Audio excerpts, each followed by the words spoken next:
প্যাঁচা আর গঙ্গা ফড়িং। সেদিন ছিল ঠান্ডার এক দুপুর, আর জঙ্গলে সব পশুরা নিজেদের নিজেদের বাড়িতে ঘুমোচ্ছিল। গুগুর কোনো কাজ ছিল না, তাই সে একটা গাছের ডালে বসেছিল, যেখান থেকে সে দূরের একটা গান শুনতে পায়। সে চতুর্দিকে তাকিয়ে দেখল, কিন্তু কিছুতেই বুঝতে পারছিল না যে গানটা কোথা থেকে আসছে। যখন সে বোঝার চেষ্টা করছিল যে গানটা কোত্থেকে আসছে, গানটা আস্তে আস্তে জোরে হতে শুরু করলো। অনেক দূরে গুগু একটা ছোট্ট গঙ্গা ফড়িং দেখতে পেল, যে আনন্দের সাথে সুন্দর একটা গান গাইতে গাইতে শীতের মজা নিচ্ছিল।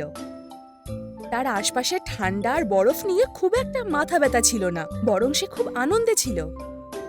যখন ও গুগুর দিকে আস্তে আস্তে এগিয়ে এলো, একটা বড় গাছ ছিল সেখানে, যেটাতে একটা প্যাঁচা নিজের বাড়ি বানিয়েছিল। সে ঘুমোচ্ছিল, কিন্তু গঙ্গা ফড়িং এর গান তার গভীর ঘুম ভাঙিয়ে দিল এবং প্যাঁচাটার ঘুম ভেঙে গেল।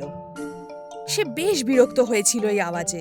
সে ভাবতে থাকলো যে আওয়াজটা আসছে কোথা থেকে, কারণ সে কিছুতেই বিশ্বাস করতে পারছিল না যে এই ঠান্ডাতে কেউ বাইরে থাকতে পারে। প্যাঁচাটা ঘুম চোখে এদিক ওদিক দেখতে লাগলো, বোঝার চেষ্টা করছিল যে গায়কটি কে, এবং সেই সময় গঙ্গা ফড়িংটিকে গান গাইতে দেখলো নিচে। কি ঝামেলা বাবা, প্যাঁচাটা নিজে ভাবলো। সে তাকে থামাতে চাইলো, কিন্তু ডেকে জিজ্ঞেস করলো যে এত ঠান্ডার মধ্যে সে পাগলের মতো গান গাইছে কেন। প্যাঁচাটা তাকে এও বলল যে সে যেন বাড়ি চলে যায়। গঙ্গা ফড়িং তার গান মাঝপথেই থামিয়ে দিল, আর প্যাঁচাকে জিজ্ঞেস করলো যে গানের জন্য তার ঘুম ভেঙে গেছে কিনা। সে প্যাঁচার কাছে ক্ষমা চেয়ে নিল এরকম আওয়াজ করার জন্য। এরপর গঙ্গা ফড়িং প্যাঁচাকে ঘুমোতে যেতে বলল আবার। প্যাঁচাটা কথা শুনে আবার ঘুমিয়ে পড়ল।